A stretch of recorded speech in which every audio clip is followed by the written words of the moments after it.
Yeah, hello everyone. We'll just give us another minute I see a lot of people are still joining. All right. All right, we have a good crew. While people are joining, I'm gonna shoot a poll out. So if you're here, please answer the poll.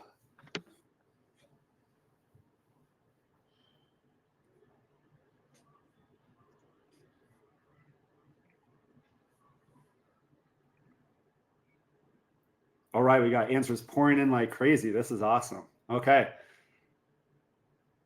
Yeah, thanks for filling this out. This is some good information. So we got most people who are either struggling now to build muscle or have struggled to build muscle in the past. And we have some people who are like, nah, it's not an issue. They're probably here to just pick up some more tips and be even more successful than they currently are. We're excited to talk to both groups today. We have a lot of great information. This is a very information-dense presentation. We're going to try to fill it in with stories and anecdotes, really bring the material to life so that it's not just slamming information into your brain, but actually has some, some memorable moments too, some personal moments. Thanks, Stephen. So, okay, I think we can go ahead and get started. Well, thanks for joining, everyone. My name is Troy Macfarland. I'm the Director of Marketing for Fitness SF. And I'm joined with Stephen Luibrand and Michael Cockrum. I'll let them introduce themselves in a second. I just want to preface this with, it's good to see everyone joining and wanting to learn and educate themselves, because we really believe in creating opportunities and realizing our potential here at Fitness SF. And we want to create a culture based on feedback from our members and educating our members and constantly repeating that cycle so we can get better and better. The same thing that you guys are trying to do every day is get better with your health and fitness. So thank you. Gratitude from us for joining and for being members. And I'll let you introduce yourself, Stephen. Great. So I'm Stephen. I'm a trainer here, master trainer, education manager. I have a degree in kinesiology. I'm a certified strength and conditioning specialist. I've been doing this for a really long time now. And I have a lot of experience as an athlete too. So my goal today is to give you as much actionable information as I can that you can immediately start using to get better results in the gym and to connect you with resources that are going to help you in that mission. And, one big resource that you have in the gym is actually Michael. I'll let Michael introduce himself next. All right, thanks, Stephen. Yeah, I'm Michael Cockrum. I've been Fitness SF since 2013. I'm a personal trainer. I do customer service also at the Castro. I've got a degree in nutritional science and physiology and metabolism. And I'm looking forward to going through this with you guys. It's like a very important topic. It's a very confusing topic. There's still like a lot of debate online, like about what's best for muscle building. So I tried to put stuff in here that's, like the standard, like gold standard information for muscle building. I put some technical stuff in here, but we're going to try not to go too deep into it. We're going to try to stay onto a time limit, 40-minute time limit. So we have time for questions, but we might need to move past if we're running short on time. One cool thing about muscle building is it's extremely well researched. There are so many peer-reviewed scientific studies on the best way to build muscle and the nutrition around building muscle. It's a very popular topic scientifically. So there's a lot of very verified information. And when Michael put this slide deck together, he really tried to pull from the scientific research as opposed to, just bro science or what we know in the gym. So there's a deep scientific research backing into everything we're talking about today. All right, so you want to introduce us to what we're going to cover today? Absolutely, yeah. So we'll be talking about muscular hypertrophy. We're going to define it. What is it? Spoiler, it's increasing the size of your muscles, right? How do we stimulate it in the body? What kinds of program should you follow? what kind of nutrition plan you'll need to follow, supplements and hormones. And, this is a very personal topic for me that is very connected with why I became a trainer. I actually started at the gym when I was 16, but I really got consistent at the gym when I went to university at 17. And I actually, so Halloween of 2004, I was going to be Mr. T for Halloween. So I needed to get jacked and swole within like 3 months to have a really good Mr. T costume, right? Because Mr. T is jacked and swole. And so I worked out super hard every day, an hour, 90 minutes, maybe even 2 hours, right? And was very consistent. And, come Halloween time, I was still just as skinny as I was when I started. I will say my muscle definition was fantastic, but I had not put on any size, and I was frustrated. And it wasn't until 2 years later, actually taking nutrition classes, university level nutrition classes, that I was able to actually figure out what I was doing wrong and crack the code. And when I put everything I learned together into a system that worked for me, I was actually to put on 25 pounds of muscle pretty effortlessly. Like it was not hard once I got all the pieces in place that needed to be in place. And so that's what we want to do for you. Let's get all the pieces in place. Let's get some results going. All right, let's go over hypertrophy. Try not to go too far into detail. Again, what is hypertrophy? It's growth or increase in muscle size that happens in response to training, weight training, could be body weight training, some type of training. There's two types of hypertrophy, myofibrillar and then sarcoplasmic. Myofibrillar is you're actually putting on more contractile proteins that's more associated with increase in strength. And then sarcoplasmic, that's increase in the volume or the size of the muscle cell, but not necessarily the contractile protein. So more often people talk about myofibrillar hypertrophy with strength training, like low rep strength training, and then sarcoplasmic with like pump up, think about Arnold Schwarzenegger, high rep, high volume training. Mechanical tension, we're gonna go over that briefly. That's the main driver of hypertrophy. This is a kind of a confusing topic, but in the past, people, even myself, I thought you got to break down your muscle to build it back stronger and better. That's actually not the case. You do kind of get these micro tears when you work out, but that's not the cause of what's causing you to build more muscle. What's causing you to build more muscle is your muscles sense tension when you're working out. And then that tension activates pathways that then cause you to build more muscle.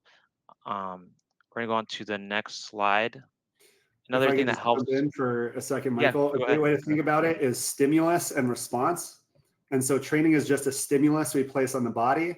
And then when you sleep and rest and recover, your body responds by adapting to the stimulus. For sure. Another thing that can help with hypertrophy, but it's not the main driver, is metabolic stress. Again, this is like the pump. This has been shown to help with hypertrophy a little bit. For example, blood flow restriction training is an example. But again, the main thing that's causing hypertrophy is just that your muscles are sensing tension, and then further is that you're progressively overloading. So you can see this image on the side. The guy's holding a cow or bull, and as time goes on, the bull gets heavier, and then he's getting more muscle. So same thing when you're in the gym. This is actually Milo of Croton. So this is a real person, one of the original Olympians who walked into the Olympic Stadium carrying a full-grown bull on his shoulders and then won all the gold medals in wrestling that year. There we go. And he did it because he progressively overloaded before he even knew what he was doing. So we're going to talk about programming a little bit. Again, a very in-depth topic. We're going to go over the basics. So rep ranges, this is confusing for a lot of people, and it's for a good reasons because you could build muscle in a big rep range, anywhere from 5 to 30 reps. Lower reps is more thought to be for strength. It's more going to be associated with central nervous system fatigue. There is a slightly higher risk for injury as you get closer to your 1 rep max. So your form is going to be more important when you're doing those low reps. For most people, 5 to 15 reps is probably a good rep range. And then anything above 15 reps, you can still build muscle. There's going to probably be more muscular damage. And it's harder to gauge if you're getting close to failure just because you're going to feel that burning, and that's going to make you want to stop mentally, even if you're actually not getting close to failure. Other thing that's important for building muscle is frequency. So right now it's kind of well established. You probably want to train your muscle groups twice a week, maybe 3 times a week, and that's depending on your workout split, which we'll talk about on the next slide. Tempo, this is another thing that's important. It's more important just to keep it consistent so you can track your progress. It's probably better to do a controlled eccentric, so the negative portion of exercise. Like if you're doing a bench press, you're going to go nice and slow on the bottom, maybe hold it for a second, and then go fast on the way up. And then rest periods. Probably want to keep your rest periods somewhere about 1 to 2 minutes, maybe longer. If you need to rest longer so you can do the same amount of reps, and that's good. If you don't need to rest longer, if you rest 5 minutes, but you could have done the same reps if you rested 1 minute, then it's kind of wasted time in the gym. Anything to add to that, Stephen? Yeah, lifting explosively on the way up has been shown to stimulate more muscle hypertrophy. So Yeah. the fast concentric definitely is helpful. So thinking about pressing the weight up quickly, or if you're doing pulling yourself up as fast as you can. But yeah, everything is great. Sure. All right, we're going to keep going on to programming. Another thing about programming that's important to keep in mind is your volume and your intensity. So for most people, and it's going to change from person to person, but on average, probably 10 to 20 hard sets per muscle per week. And a hard set we're going to define as something that's getting close to failure. This is RIR, stands for reps in reserve. That's basically how many more reps you could have done. So let's say you're doing a bench press and you could stop and you could still do 3 more. That's like a good weight for you. If you stop at 10 reps, but you could have done 10 more, then that's probably too light of a load for you. Another thing to talk about is split variation. There's a lot of different variations to go over. These are kind of like the main popular ones. So full body, that's pretty good if you're going to train 2 to 3 times a week. A lot of athletes do full body workouts. It's a little bit better for not getting as much muscular damage compared to something like a push-pull legs, where you're going to be doing a lot more isolation exercises. At the end of the day, you should pick whatever's important for your goal. And the other thing that's important is exercise selection. Most of your exercises, you're going to make them compound lifts, so focusing on things like bench presses, squats, deadlifts, and then you can still do things like bicep curls and triceps, but for the most part, you're going to want to prioritize those at the end of the workout and not the start of the workout, because compound lifts are going to work out multiple muscle groups at once. You're going to be able to do more weight. That's going to lead to more hypertrophy. Yeah, any comments about workouts splits? We got time to talk a little bit. I'm on a full body split myself. Yeah, I think that does tend to be best for athletes. It's kind of the most athletic, and the push pull leg split tends to be the best for people whose goal is more bodybuilding, who want to optimize hypertrophy more so, and they don't need to like save their energy for their sports practice, right? Because all this stuff takes energy. We want to manage your energy well. If you're somebody who likes to go to the gym every day, push pull leg day is probably for you.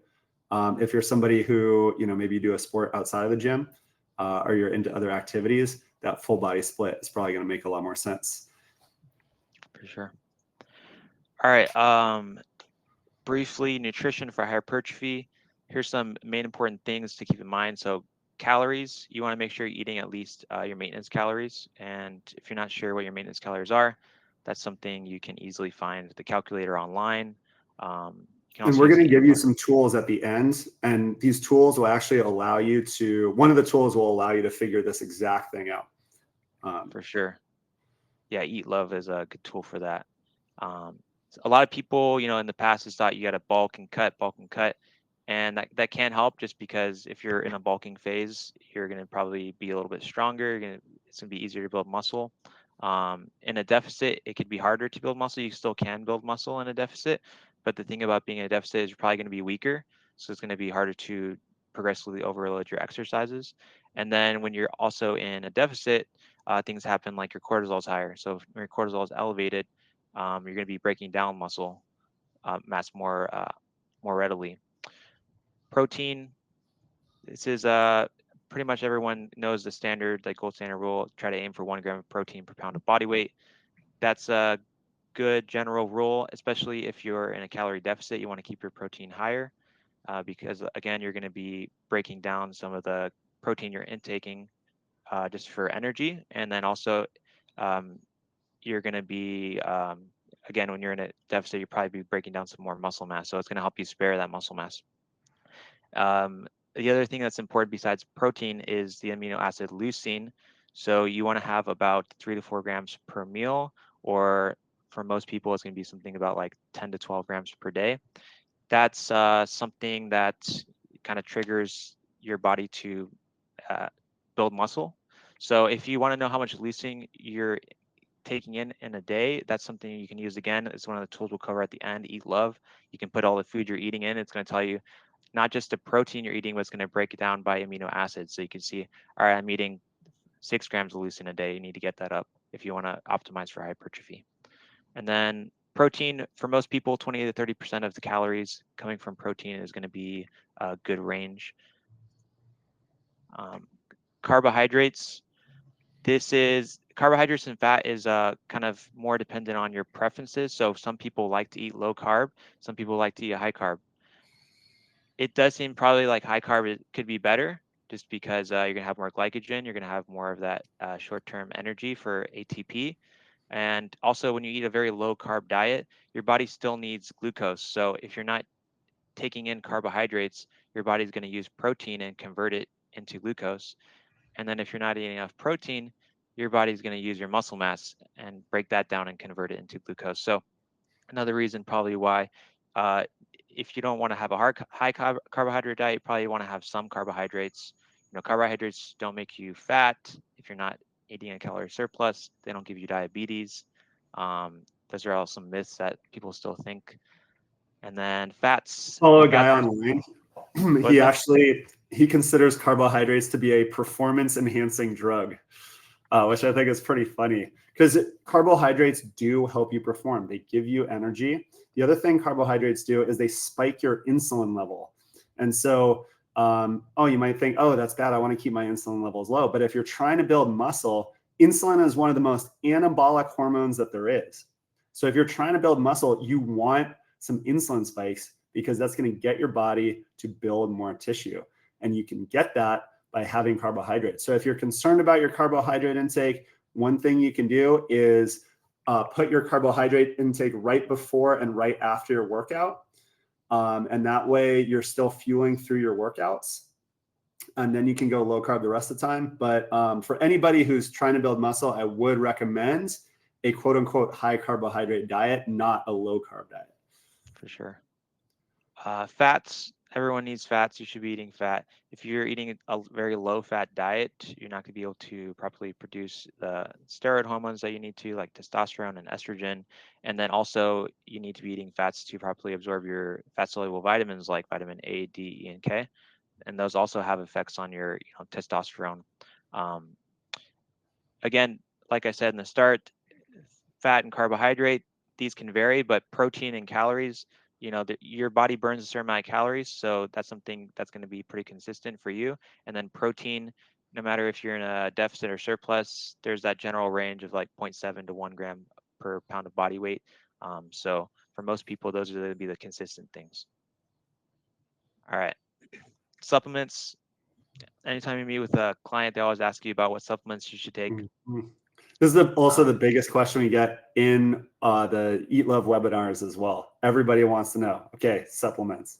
Yeah, and this is a big topic because you join a gym. We don't sell supplements right now or anything like that, but a lot of gyms sell supplements, and they're always just sitting there. You kind of don't know what to buy. So yeah, I'm really curious to hear more about this. Yeah, first of all, supplements, it is what it is. It's a supplement to your diet. So first you need to get your nutrition right. Make sure you're eating enough calories, make sure you're eating enough protein, carbs, and fat, just like we discussed. Then once you have that, then you can consider adding some of these things. Protein powder is a good way to get your protein goals if you're having trouble. You don't want to get all of your protein from protein powder probably, but 1 or 2 servings a day is probably fine for most people. And then it's also super high in leucine. So if you're vegan or plant-based and you're not eating foods that are high in leucine, this is a good way to supplement that. creatine is like the most well-established supplement. It's the most studied. There's pretty much no downsides except for certain populations, like with kidney disease. But for most people, something about 5 grams per day to 10 grams a day for hypertrophy aspect is going to be good. And then there's also, people who are now taking even higher, doses than that for brain health, right? Caffeine. Studies show it can offset sleep deprivation. It helps people recover from concussions quicker, and it's a mild nootropic. They're all. Oh, and then there was a study that came out recently that showed it had cognitive benefits for people with I want to say Alzheimer's. Don't quote me on this, but for people with legitimate like brain issues, it actually was really helpful for them. I'm a big fan. So yeah, keep going, Michael. And actually, we actually, yeah, we have a question actually right now from Daria. It says, if you're hoping to reduce body fat while gaining muscle, do you advise eating just the maintenance calories or to try to balance calories in versus calories out per day? I'll give my answer and I'll let you answer too, Steven. My answer would be if you're trying to reduce body fat while gaining muscle, it depends. How much body fat are you trying to lose? If you're trying to lose, a large amount of body fat, like you have a very high body fat percentage, you probably want to be in a calorie deficit, and then just make sure you're eating a high protein diet and then weightlifting, trying to get stronger. If you just have a little bit of fat to lose, then you might try to eat at maintenance. But usually it's better just to focus on one goal, kind of hyper focus on it, and then you can focus on another goal after that. Yeah, I second that. I would say aiming for a 500 calorie per day deficit is the way to go. The reality is you're going to have some cheat meals here and there. And so that 500 calorie deficit, you're not going to really notice it that much, but it's going to get you moving in the right direction. Your workouts are still going to be pretty good. And then it'll balance out with a cheat meal here and there. The thing about 500 calories is it's not really that much, and it's easy to blow if you have like an extra handful of almonds, for example. And I've definitely worked with people who didn't realize they were ruining their deficit. So, you got to thread the needle, and the needle is a 500 calorie deficit in this case. And then, Steven, we had someone must have missed this, which was, what was the last thing after creatine that we were talking about for brain health? It was creatine. Yeah. Oh, it was creatine. Okay. Mm-hmm. And then we had another question. Are beta-alanine and ZMA effective? I don't know what ZMA is. It's zinc magnesium acetate.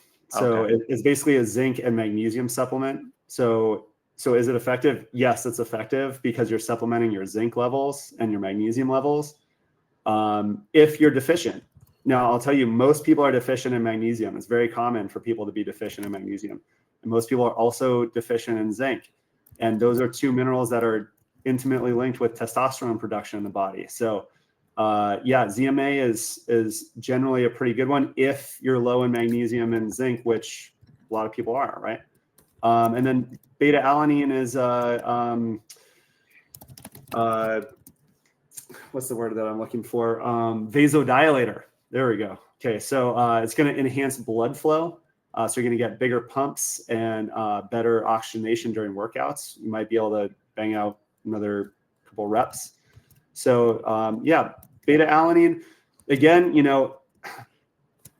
you should focus on consistency and the quality of your workouts. And then if you add beta-alanine on top of that, you might get a little bit of an edge, right? But stick to the fundamentals and focus all your effort on those. And then if you want to add some beta-alanine, great. For sure, yeah. And there's definitely other supplements on here, that do work. I just tried to put kind of a couple of the, well-established ones, popular ones that most people can benefit from. All right, caffeine. Most people, that's what is most pre-workouts. That's like the ingredient that's helping the most. So it helps decrease fatigue. It can help you increase your strength, and it lowers the RPE, the rated perceived exertion. So exercise doesn't feel as hard. So it might make you able to do a couple more reps because it doesn't feel as hard, or make you push through the burn a little bit more. coffee, pre-workout, whatever is fine. It's just important not to overdo it, just like anything. If you overdo it or drink it too close to bedtime, then it's going to affect your sleep, and then that's not good for multiple reasons we're going to cover on the next slide. But sleep is important, so don't drink caffeine over sleep just to attempt to get a better workout. Yeah, if you're having a C4 at like 7:30 p.m. for your workout, you're probably doing yourself more harm than good there. And on that topic of ingesting things that could affect yourself, your workouts, we have an alcohol question. Can you cover the impact of drinking alcohol in relation to your workout gains? And I think we covered this last webinar. So yeah, you want to just touch on that quickly, Stephen or Michael? Do you want to go first, Michael? I mean, it's similar to drinking caffeine. It's going to affect your sleep. It's alcohol specifically is going to affect your hormones. It's going to make you convert more testosterone into estrogen. So if you're trying to build muscle, obviously that's not a good thing. And more importantly, it's adding a lot of extra calories. So if you're trying to lose fat, then that's not going to be the best for your goals. I'll let you add anything else. That's the main things. Yeah, I think that's a great answer. Yeah, alcohol affects you in two ways. Number one, it's going to impair your sleep, right? You're not going to be recovering as well. And number two, if you take the sleep part out of the equation, also most people stay up late when they're drinking too. So then you're like really screwing your sleep over, right? So now like not only are you not sleeping as well, you're sleeping less. And then alcohol actually, it takes work for your body to clear the alcohol. There are these side effects. One of the byproducts is acetaldehyde, which is like toxic to every cell in your body, right? And so you're basically delaying your recovery in every possible way. Like it's really going to hold you back. Now let's talk about harm reduction, right? Because a lot of people are like, okay, I want to make gains, but I don't want to quit drinking. Like, how can you help me? And so to those people, I would say that the best thing you could do is if you know you're going to have some drinks in the evening, first of all, set some limits on how many drinks you're going to have. Generally, that should be 2 drinks per day for men, 1 drink per day for women, a drink being like 1 margarita or, a beer or whatever. But if you know you're going to be drinking that evening, do cardio that day, because alcohol does not impair your recovery from cardio, but it does impair your recovery from muscle building type workouts. So if you're, let's say you knew you were going to be drinking on a Friday night, your Friday workout, you'd want to do cardio, and then you want to save your weight training workout for Saturday morning after the drinking. Yep. And then on that topic, the other thing that's important is to stay hydrated. So next day you wake up, drink some water, drink some electrolytes, get you hydrated again. Electrolytes are good for performance. Also, you need it for your nerve signaling. So when you're trying to connect your brain to your muscles, it's going to be important for strength. If you're dehydrated when you're working out, you're going to be weaker too. And it also is important for muscle contraction, just in general. Magnesium, like we talked about on the last webinar, is important for the relaxation portion of muscle contraction. Other supplements that kind of may help but are less important. So BCAAs, or branched chain amino acids. This is redundant if you're eating enough protein. If you're eating a sufficient protein, you're going to have all the branched chain amino acids that you need. And you could take it if you like it, if you like the way it tastes. It might help a little bit, maybe between meals if you're in a calorie deficit, but for the most part, it's probably not needed. And then testosterone boosters, for the most part, they're probably not worth the money. If you just want to do it just to do it, that's you can go for that. Ashwagandha, this is in some testosterone boosters. This one possibly can increase your testosterone levels a little bit. But again, the thing that's going to help the most is just getting good sleep and good nutrition, and then make sure you're weightlifting. Someone asked another question. Alfredo, he said, how do you feel about steroids or doing a phase of steroids to initially gain muscle? So obviously, we're not going to promote the use of steroids. that's like something for some people, maybe you need to, you can have that conversation with your doctor. But for me, I'm definitely promoting natural, weightlifting, working out. I think that's the way to go. There's side effects with steroids. So if you're going to do something like that, do it only if you need to, and consult with the doctor first, of course. But yeah. Yeah, I think one good thing to think about is that your fitness is built on a foundation of your health, right? And if your health is not good, you're going to lose your fitness, right? And so what a lot of people do is they do things, they try to take quick fix routes that end up compromising their health, and so then they lose their fitness in the process. And I'm not saying that, everybody who uses steroids is doing that necessarily. But I think a lot of people are. I don't think it's a worthwhile risk for anyone to take with their health. I would encourage everyone to do it naturally. That's the way that I do it. And then as far as, so I would strongly discourage anyone who's thinking about going that route, especially because most people who are thinking about it haven't even gotten the fundamentals down yet. So it's like, if you can't even do the fundamentals right yet, you have no business going on this, right? If you're somebody like Arnold Schwarzenegger, who's already mastered all the fundamentals and is doing this at a professional level, and then you're thinking about maybe trying to get an edge by doing something like that, that's different, right? But yeah, again, we're not doctors. We don't play them on the internet. This would be a conversation for your doctor. But I again would strongly discourage the use. All right. We're not going too in depth on this one. We kind of went more in depth than on the last webinar. So if you want more information, you could rewatch that, or could send you the slides to that. Hormones important for muscle building. Testosterone, obviously, that's like the first one that comes to mind for most people. It's an anabolic hormone.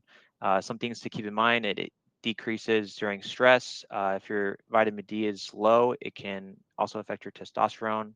If you're not sleeping enough, testosterone decreases. Excessive calorie restriction or prolonged calorie restriction, same thing, can also have a negative effect on your testosterone. So one thing about that, I'll say it real quickly, is a lot of people are trying to do intermittent fasting and going to these really small eating windows, like, oh, I'm going to eat only 3 hours a day, because they think it's going to make them lose more fat. That can actually have a negative effect on you. If you're intermittent fasting, you're in calorie restriction, and you're having this long extended fast, it's probably going to increase your cortisol, decrease your testosterone. It's going to have the opposite effect of what you want. It's probably going to make you lose a little bit more muscle mass than you would have if you just ate like a normal balanced diet and had a couple meals per day, maybe 2 or 3 meals per day.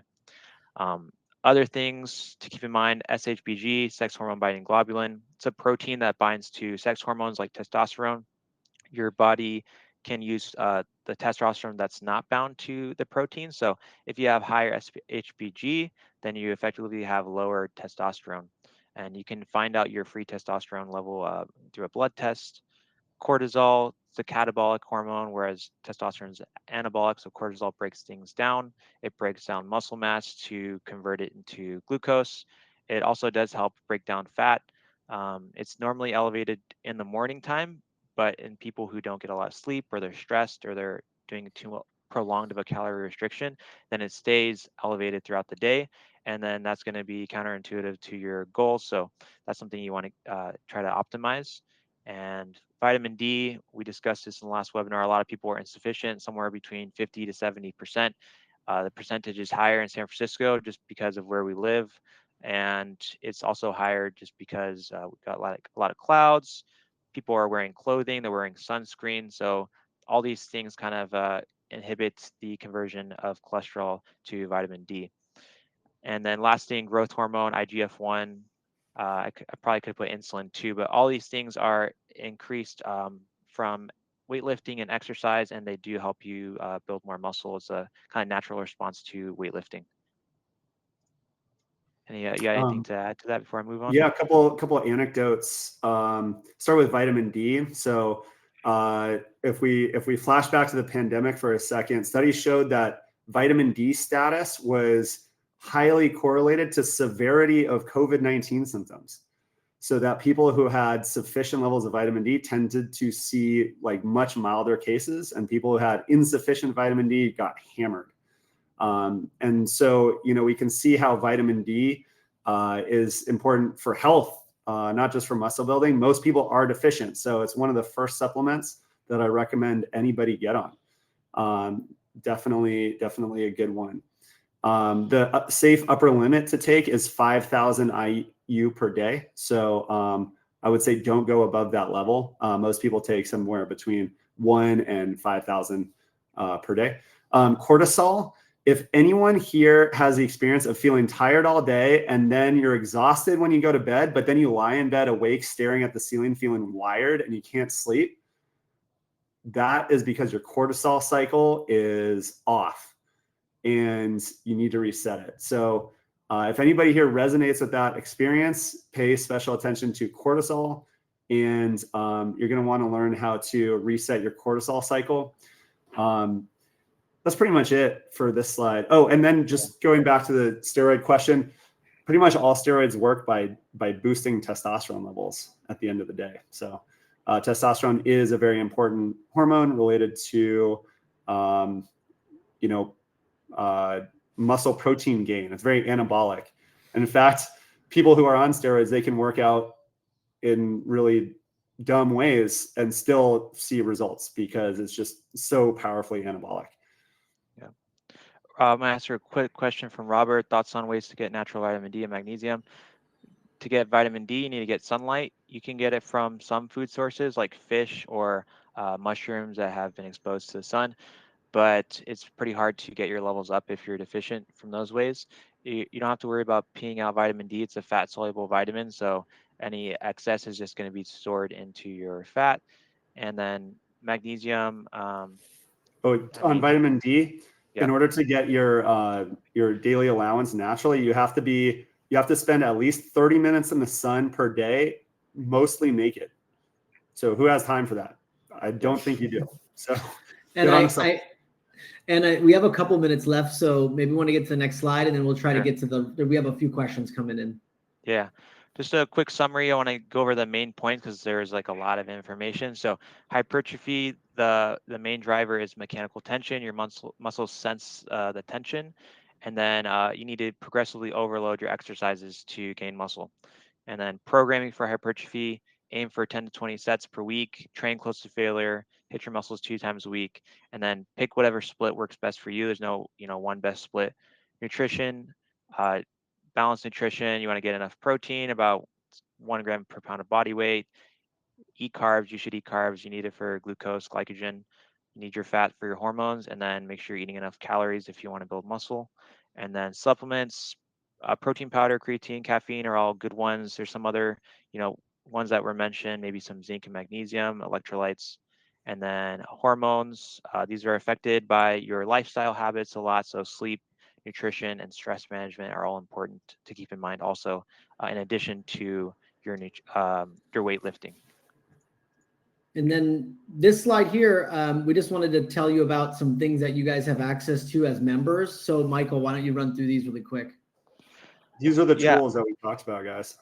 Yeah, so Eat Love, it's one of the tools mentioned. You can do this directly in the app. Just go to more on the app, and then you can go to Eat Love. It's just a calorie tracker. It also recommends you some meals. You can also order food directly delivered to your house, and then you can see the detailed breakdown of the amino acids like I mentioned. So you can see leucine. Inside Tracker, this is going to be for testing your biomarkers, like if you want to test cortisol, free testosterone, SHBG, any of those things. And then you get supplement and nutrition recommendations on how to improve those. So for those people asking on how to get vitamin D, if you do Inside Tracker, it'll tell you how to get vitamin D from your diet, if that's something you want to go towards. InBody, these are on all the gyms, free to use, good way to track your progress, probably good to do once a week. Make it consistent, so do it before you work out, try to do it same time of day. Good to track your body fat percentage and muscle mass. Also good for tracking your grip strength. We got the grip strength monitor. It's a good way to see how you're feeling for the day and see if you're fatigued or not. And then a Castro Chasky VO2 Max if you want to test your VO2 Max. We didn't really talk about that today. Last thing, fit session. Everyone has a fit session, 50 minutes. If you haven't used it, go in the app. You can see here on the left side, you can book a fit session. You can book it, consult for Inside Tracker to go over your biomarkers. You can book a swim fit if you're interested in that. It's all free to you as a member. So take advantage of it. And if anyone needs more information, you can email marketing@fitnesssf.com. Otherwise, you can email these guys directly. I think the next slide has your contact info and your Instagram on there as well. Also, just real quick, I want to mention, especially if people were asking about cortisol, vitamin D, estrogen, if you're interested in testing your levels, Fitness SF has an exclusive partnership with Insight Tracker to offer this hormone balance category for $149. It's pretty much the cheapest test you can get to test your hormones. And then, like I said, you're going to get supplement and nutrition recommendations. Vitamin D is included on that test too. Yes. All right. And I'm glad to see we didn't get cut off. I thought at 40 minutes, the webinar would cut off. So we're good. We're still rolling. So thanks for sticking with us all the way through. But yeah, here is Stephen and Michael's contact info. Follow them on Instagram for any tips, and you can email them directly. And then we can go through some of these questions if we still have some time. And let's see. Andrew reached out about Insight Tracker. You can reach out to Michael directly. He's our Insight Tracker lead. He can set up a time to chat with you separately. So feel free to take his email down. And let's go through some of these questions. From Amanda, are there any supplements to use to get your cortisol cycle back on track? Yeah, so not exactly, right? But there are some easy interventions that you can do. Number one thing you're going to want to do is make sure you cut off your caffeine intake at noon so that you know that the thing that's keeping you wired at night is not caffeine, right? Then in addition to that, the first thing you want to do when you get up in the morning, you're going to want to hydrate well, possibly with electrolytes. You're going to want to get sunlight in your eyes. So the best thing you could do is go on like a 15-minute walk outside, even more important on a cloudy day. So that sunlight in your eyes is actually going to help spike your cortisol in the morning so it's low at night, because you want it high in the morning and low at night. That's the healthy cycle. If you're in bed wired at night and you can't sleep, it's because your cortisol is high at night and low during the day. And that's something that I recently did is I cut caffeine to just the morning only, and then magnesium supplement at night, and it completely reset me back to sleeping normal. Awesome. That's great to hear. Yeah. So follow Troy's lead, keep that caffeine. So wake up, get sunlight in your eyes, 15 to 20 minutes, like actually in your eyes, not through a window. Window blocks a lot of the UV light, right? Get hydrated, have your caffeine like 90 minutes after you wake up. And then, limit it to just the morning, like Troy said. And that's going to go a long way to resetting your cortisol cycle. And the next question from Caitlin is, do estrogen levels affect muscle building? They do. Yeah. So basically the healthy behaviors that optimize testosterone levels in men are also going to optimize estrogen levels in women. So we could kind of, we don't really have to dive into exactly, the estrogen testosterone balance and how that affects everything. Just know that like the healthy behaviors that optimize men's hormones are also the healthy behaviors that optimize women's hormones too. And then on vitamin D, how about getting it from fortified drinks? Yeah, you can do that. I'm not really familiar with any vitamin D fortified drinks. I'm curious what the examples like are. Soy milk, that kind of things. If If it has fat in the drink, then it's good. But if you're having a drink and it has no fat in it, you're not going to absorb a lot of the vitamin D. So yeah, like vitamin D milk really doesn't have a ton of vitamin D in it. I mean, yeah, that's the other thing. Is not anybody enough to get you back up. Yeah, like how many IU of vitamin D would it be in a serving? It's probably like really low. And you need vitamin D somewhere like between 400 IU per serving. Yeah, that's like not anything, right? Like you need 1,000 to 5,000 IU per day. And then Robert asked, is sun exposure the only way to get vitamin D? Well, it's either sun exposure or oral vitamin D. Like those are your options. So pick one. And you need, 1 to 5,000 IU per day. So figure out how you're going to do that. That's a lot of vitamin D milk. The vitamin D tabs are like, they're tiny. They're super easy to take. So I would just recommend taking them. And then I'll jump down to Tracy since she's still online. Is the hormone test only for Fitness SF members? Well, you can reach out to Michael. He'll help you out. He'll hook you up. Yeah, just message me, or I can message you right now. I see your email actually. And then question from Dan that just came in, who's still on the webinar, is what is the target range for testosterone for a male? I mean, rough range is something like, I guess it depends if you're talking about normal or optimal. So, and then it depends by age, but somewhere between like 400 to 800, something around that is the range for normal. And then the optimal range depends on the age. And when Michael says, normal and optimal, that's kind of the thing that differentiates Inside Tracker. And why we've partnered with them is from your doctor, you can get your blood taken and see like, oh, you're in a healthy, normal range. But it doesn't really tell you if you're really trying to gain muscle and you're taking this stuff seriously, or you want to just take have a better understanding of what's going on in your body. It's important. Like Inside Tracker showed all of us, like myself, Stephen, and Michael, we've all done it, and it shows you actually what's in the optimal range. So when you get to an optimal range of having, vitamin D or testosterone, and it really changes everything. And then I know Stephen has his own story with Inside Tracker and how he's able to see all those biomarkers and how it changes the way he worked out. But we can save that for another time. Another question from Helen on the vitamin D dose, fortified almond milk. It is 4.8 micrograms per serving. Total fat 2.5. Would you consider the vitamin D dosage small for what our body needs? Tiny. Yeah, it's tiny. It's not a significant source of vitamin D. Yeah, it is interesting because when you see the supplements, vitamin D supplements, they're a lot. Like they're giving you quite a bit in the pill form, right? Yeah. Yeah, I think I just did a conversion. 4.8 microgram is 192 IU. So, most people who are deficient probably need somewhere between 1,000 to 5,000 IU. So that's a pretty small amount. All right. All right, everyone. Well, and Andrew, I reached back out to you by Inside Tracker, if he's still here.